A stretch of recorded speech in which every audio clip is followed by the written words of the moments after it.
or inclined surface. On any surface, it depends on the points depth from the water's free surface. So, let's have an illustration ng ating hydrostatic force. So, basically, guys, muna po pala natin itong mga nandito sa ating module bago tayo magkaroon ng illustration. So, ang sabi po from the formula that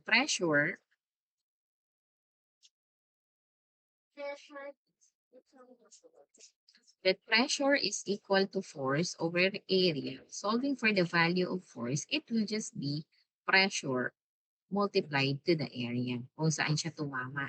Okay? And sabi po dyan, ang total hydrostatic pressure daw po sa plane surface ay equal sa product ng area of the surface and the unit pressure at its center of gravity. Okay, meaning, ito po yun. Pressure CG is pressure at center of gravity. Mamaya, aalamit po natin yung tinatawag na pressure at center of gravity. And this pressure of center of gravity daw ay equal sa gamma bar H. Okay? Or yung pinaka-depth ng ating object from the surface. Ay, liquid surface. So, hanapin po natin yun. So, let's have first the illustration.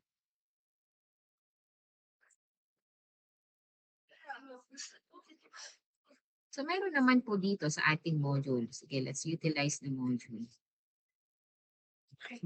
So, here po, kung meron daw po tayo, okay, just take a look at the module. Kung paano kinukuha, paano lumabas na ang hydrostatic force ay equal kay gamma H multiplied dito sa bar H multiplied to the area of the submerged object. Okay? So, meron po tayo dito liquid. Okay? Naririnig po ako. Nandiyan po kayo. Ito po ay yan. Narinig na naman. Okay? Meron po tayo diyang nakalubog. Okay? Sa side view, ganito po ang hitsura niya. Okay? Para lang siyang rectangle na manipis. Okay? Tapos, sa top view po, ito ang kanyang hitsura or yung front niya dito. Okay? Looking at this side.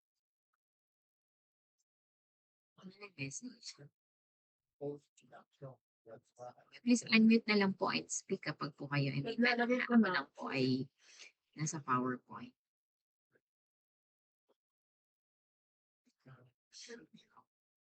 So, alam naman po natin, pag hydrostatic force on submerged surface, okay, kung ito ang ating object, okay, ito po,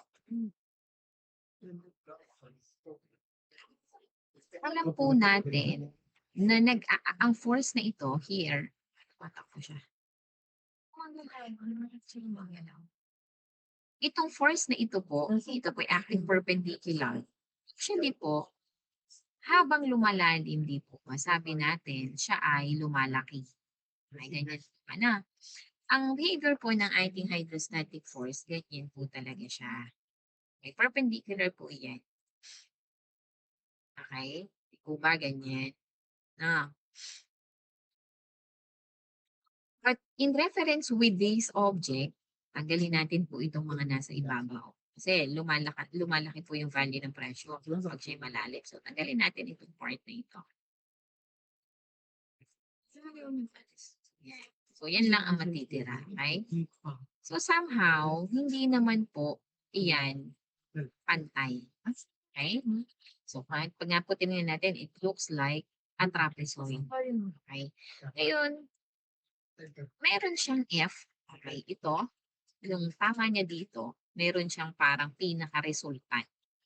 Okay? So, tanggalin na natin po yung iba. Ha? Ang itira po natin is yung pinaka-resultant ng lahat ng forces doon, which is the hydrostatic force. At paano po natin siya hinahanap? Okay? So, mahahanap po natin siya, given in our module, yan, nandyan. Through yung ating pressure is equals to force over area, such that our force is equals to pressure area, whereas pressure is equals to the gamma multiplied to the distance of h. Again, nasaan po yung ating h? Ang gamma, alam po natin yun. Okay? Ang bar h po is the depth, right, from the center of gravity ng ating object hanggang doon sa free surface or water surface. Right? Center of gravity, yung vertical height niya, mula doon sa surface hanggang dito sa center of gravity or mula sa center of gravity hanggang doon sa free surface. Remember, free surface or water surface is denoted by a inverted triangle. Right? This is the symbol of free surface. Now, alam natin yung bar H na yun kung paano nakukuha. Okay? Meron po, ano po itong E? Okay? Unfortunately, okay, itong F po na ito, the hydrostatic force, hindi po siya dito nag-a-act sa center of gravity. Right? Hindi po siya dito nag-a-act. Okay? Kasi sabi nga po natin kanina, kung po siguro, kung po ito ay distributed uniform ang forces, okay, kung po pantay na rectangle, definitely, ang resultant force sa center of gravity. Di po ba? Pero dahil hindi siya equally distributed, as the illustration kanina, siya ay patrapezoid, papalaki siya pababa. So, ang resultant niya, dito siya tumatama. Okay? Naiintindihan po? Hello po? Nandiyan pa po kayo? Okay. Ang tama niya ngayon na yun, sabi kong yun, again, ang hydrostatic force, hindi siya center of gravity. Doon siya tumatama bandang ibaba ng center of gravity at yun ang tinatawag na center of pressure. Okay? Intindihan po? Now, ang pagitan ng center of gravity at center of pressure, siya po ang tinatawag nating E. Okay? Eccentricity. Okay? Eccentricity is equal to the I, moment of inertia, of the submerged object all over the moment of area. And that is A multiplied to the Y. Okay, naiintindihan po? Alin po ang Y? Ang Y po na sinasabi ay yung mula sa center of gravity, ay ano po pala yung bar 1, center of gravity hanggang doon sa taas or free surface. Okay? It's po. Saan po natin gagamitin yan? Sa mga itinatanong po sa ating problem. Mamaya. Okay?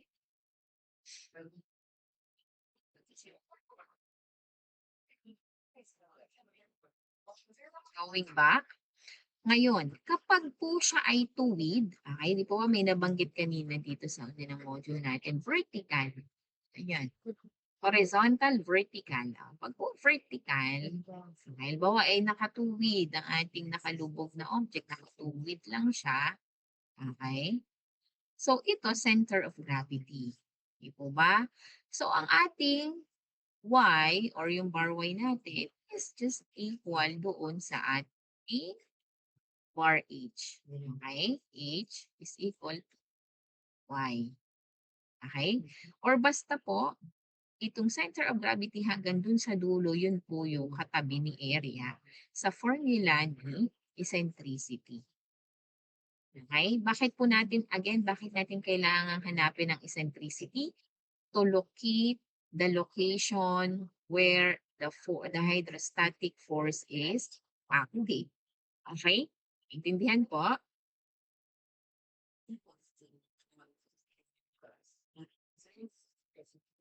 So actually po, may ilang pang formula para mahanap ang eccentricity. Okay?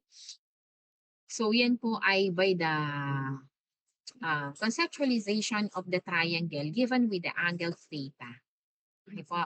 So yun po ay, but this time around, hindi po natin siya i-introduce, pero kasi baka malito lang po kayo. But if you are curious kung ano po yung formula na yun, so si I po, si E rather, is also equal doon sa gamma IG sine theta over FH. Okay? So, given naman po yun sa mga yung mga nasa equation po is given sa problem. Ano po? So, sabi po natin, ang hydrostatic force is equals to the gamma or H area. Okay? Yun yung value ng F. Nasaan si F? Nag-a-act siya sa center of pressure. Si center of gravity, madali nating malaman. Pero para malaman natin si center of pressure, kailangan nating mahanap si E. And the formula for E is equals to the moment of inertia multiplied to the, all over to the area, multiplied to the Y. Ang Y po is yung hypotenuse na ito, the Y, ito po. Okay? Basta ito pong habang ito. Na, and another formula for E, evaluating this triangle po, it will give us the gamma IG sine theta all over the F. The F po is the value of this one. Comparing these two formula, mas madali po itong tandaan. Okay? But if you forget this one, you can evaluate the triangle and it will give us the equation like this one. Parehas din po ang E na lalabas. Okay? Naintindihan po? May tanong po kayo about the hydrostatic force and the eccentricity? No, so we will not ano po. So the second slide naman po, present. Okay? The common moment of inertia na common natin ginagamit sa ating mga submerged object. Okay, if we have here po, yung ating rectangle, ano po, ito po ang formula. Okay, di po ba ang ating eccentricity ay I over area multiplied sa Y. So, kung ang nakasubmerge po ay huli sa rectangle, ang sabi po sa problem, so we will be having the formula for I or moment of inertia as this BHQ all over 12. Okay, gets niyo po ako. Naintindihan po. So, re-reviewin po ang mga moment of inertia ng mga value na ito. Kanya, same with this one po. Pag po circle, ang sabi po ay circle. Yan, ito naman po kapag sa circle. Okay. Pag naman daw po ang nakasubmerge na object ay triangular ang shape, ito po ang ating here, high five. Okay, triangular, ito naman po ang formula ng moment of inertia. Okay? Kapag naman po siya ay half circle, so this will be his formula. Okay, so tatandaan lang po. Okay? And meron pa po dyan. Yan. Quarter circle, half parabola, quarter eclipse, circular sector. So, this moment of inertia po, ito po yung usual na nakalagay sa mga problem. Okay? Para mahanap ang value ng eccentricity. Okay? May tanong po?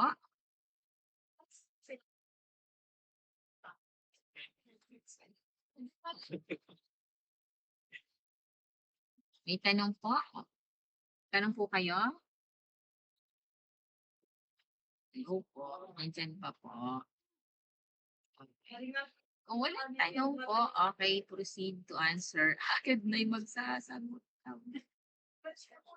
Okay, let's try to answer po this problem number 1. Okay?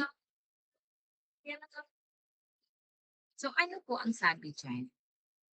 A vertical rectangular plate, 1 meter wide and 3 meter high. So ito po, 1 meter wide, 3 meter high. Okay, nakalubog in water with its top edge at the water surface. So meaning, pantay po dun sa water surface. Find the total force acting on of side of the plate and its location from the bottom. Okay, so saan daw po nag-a-act ating hydrostatic force at ano ang kanyang value. Okay, so ano po ang ating mga, tingnan muna pong maigi, ano po ang mga given natin dyan?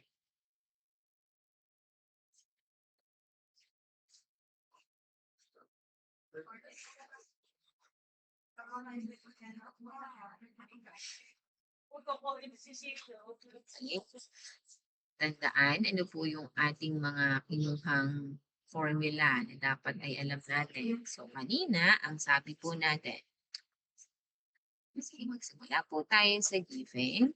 Meron tayong width na 1 meter. Meron tayong height na 3 meter. And we are looking for the unknown value of hydrostatic force and the distance. Okay, location from the bottom. Ito daw po. Nasaan daw po itong x na ito? From the bottom, ano daw po ang height nito? Ay, the value of x. Okay? So, kanina po, for our solution, the formula of our hydrostatic force is equal to the gamma. Yan. Po. So, ano po ang gamma ng ating, sabi po ay water. Okay? So, ang ating po gamma ay rho g. Ano po? So, density times rho g. Ang ating po gamma, pag sinabi pong gamma natin, ito na po yung kilonewton per cubic meter. Okay? So, ito na po yung itinimes na natin yung ating 9.81 to the 1,000 kilogram per cubic meter, which give us the value of 9.81 kilonewton per cubic meter. So, yun na po yung steam gamma. And the height po, the bar H. Bar H is the center of gravity. Kung meron tayong total height of 3m, divide lang po natin siya into 2 to determine the centroid or center of gravity divided by 2. So that will be 1.5. Right? 1.5 meter. And the area of our plate is 1 times 3. So that will be 3 meter squared. Okay? Naintindihan po? Mamaya kayo na po ang magsasolve. Nandyan pa po? Okay, nandun pa daw si, nandun si Emma, si Dean, si Shin. Iba siguro ay tulog na.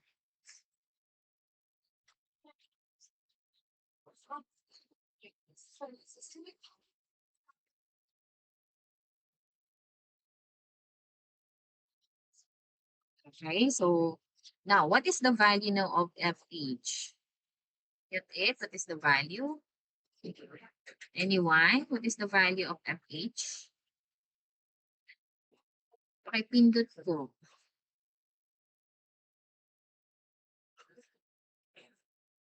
Wala nagpipindot. So, I will call na lang po someone. Yes, Adrian. What is the value of FH? 44.145 TL po. Thank you. 44. Ay, shucks. Ang nagkaka-plus lang ayan nasagot. 44,4145 kilonewton. Okay?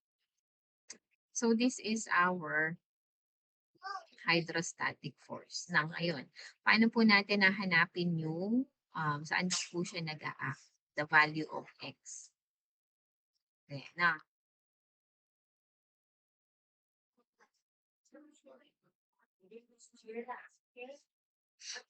So sabi natin, kailangan ito po sa baba, of course, di po ba ang total din ito from the center of gravity pababa, siya ay 1.5 din, 1.5 meter. Ngayon, kung dito siya nag-a-act ay sa baba, kailangan nating mahanap ang value ng eccentricity. Okay, so that x will be 1.5 meter minus e. Tama po?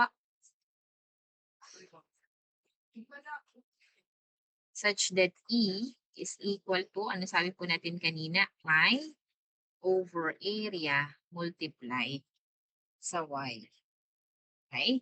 Since ito po ay vertical, ay sabi natin, kapag siya ay vertical, such that Y is equal to the bar H. Okay, so try to compute po, what is the value of eccentricity? Substitute the value. What is the moment of inertia when it comes to this kind of rectangular plate? Okay? So, try po. Solve muna po. Solve. Ano po? From the table dito, okay, ano po ang gagamitin? Moment of inertia, IG. Kapag siya ay rectangular. O, pipiliin po. Tapos, isa-substitute po para makuha ang numerator ng eccentricity.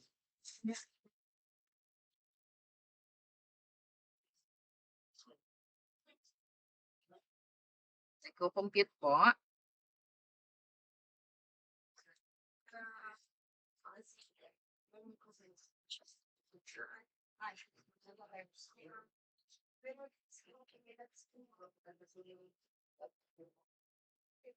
Okay po. Tapos, compute muna po for 5 minutes. Okay, please compute the value of E.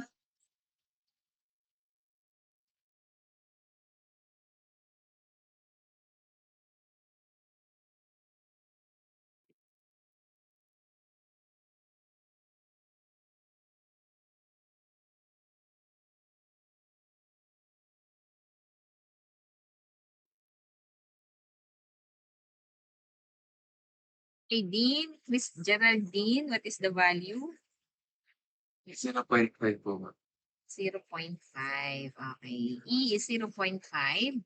So, taken from yung I natin, which is, ang ginamit po natin is PH cube. Thank you, Dean. PH cube over 12. Okay. Then we have the area multiplied to Y. So, what is the base? Base po natin is 1. Okay. And then, yung ating pong height ay 3. So, we have here 1. So, I hope lahat po ay nagsasagot over 12.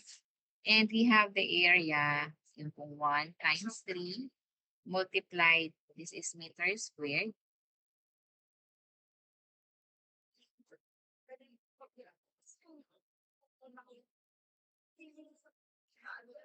And then, yung Y po natin na 1.5 meter. So, this is what?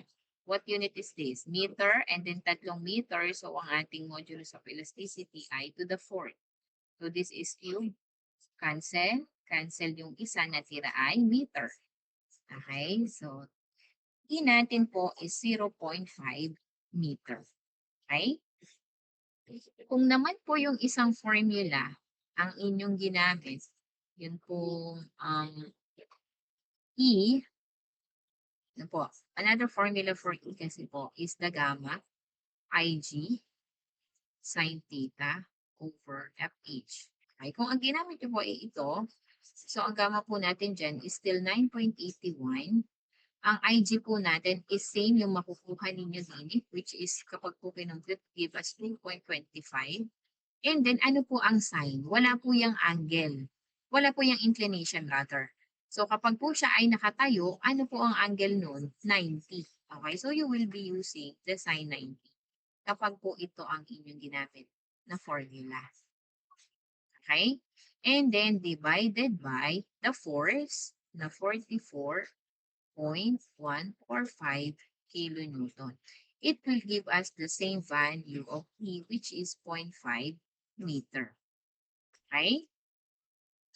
And for the problem, sabi po natin x 1.5 minus E, therefore, x is equal to 1 meter. Okay? So, from the bottom, nag-a-act daw po ang ating hydrostatic force 1 meter from the bottom. Okay, naintindihan po?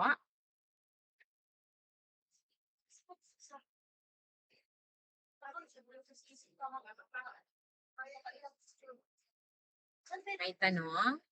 So, ganun lang po. Yeah.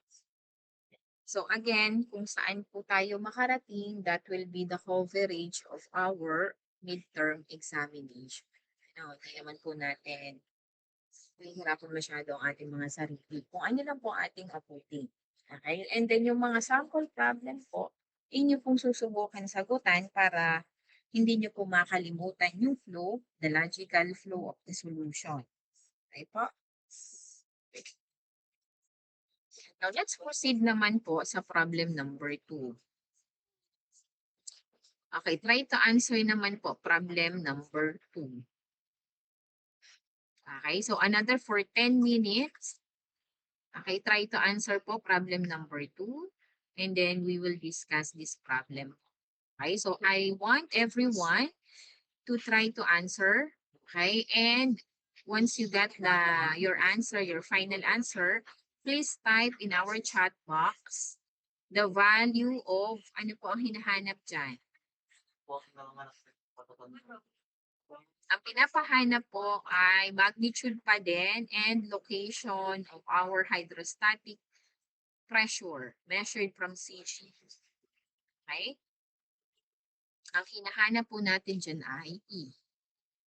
Okay? Kasi from CG, papunta sa location ni hydrostatic force, that is the eccentricity. Okay? Okay, so for 10 minutes, we will solve.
Kung may tapos na, please key in your answer po sa chat box. For us to discuss. Okay po? Pag po may nakatapos na.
Okay, thank you, Nicolas. So later, Nicolas will share his answer po sa ating classroom.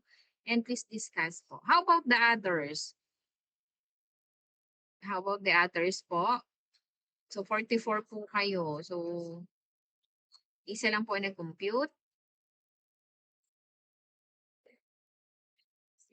So let's wait others po to finish their computation.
So, dapat po ibang bata naman po ang magdi-discuss dahil si Nicholas po ay meron na siyang word work recitation.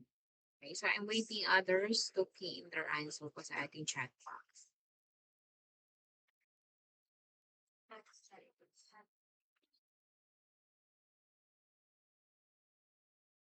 Ako ko po yung naririnig. Audible po ako?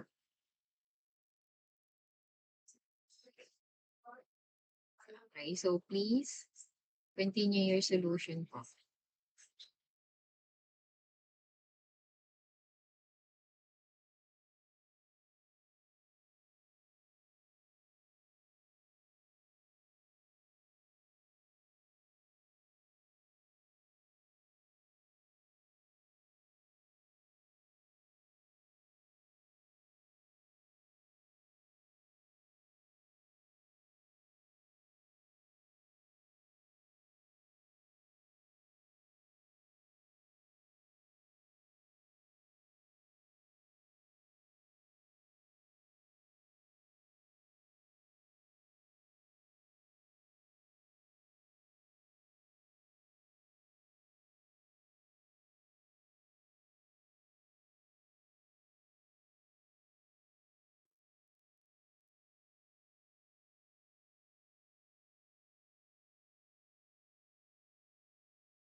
Okay, Dean. Okay, Dean will present his solution. Tapos ka na ba, Dean? May tatanong lang po. Okay, okay. Sige. Yun po bang sa problem ay sadya pong hydrostatic pressure po ang hinahanap or hydrostatic force po? So, determine the total wait lang. Mali pala ang aking tinitingnan. Determine the magnitude of total hydrostatic, the magnitude and equation measured acting on the... So, yan po ay force. Hydrostatic force. Okay? Force pa din po ang ating hahanapin dyan kasi acting po tayo on one side of the gate kung saan ang kanyang location. Okay po? Po para dun sa value ng IG. Kasi doon sa ating po module provided tayo ng mga pwede na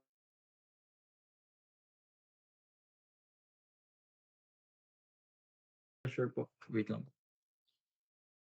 Force.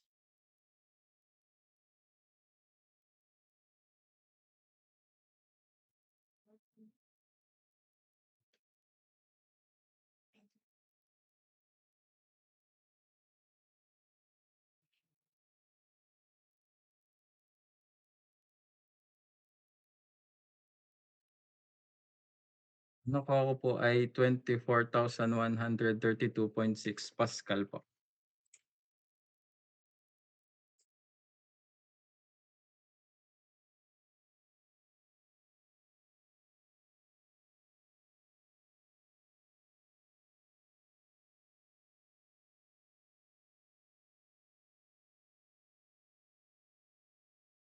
Ma'am, Kami. hindi ko mahaba. So kindly po, include in your module also the solution and answer po dun sa presyo. Okay? Para po masagot natin ang lahat ng tinatanong sa problem na ito. And the remaining will serve as your TBT. So the remaining time will be asynchronous and to do it as your activity. Okay? So Do you want bread? problem number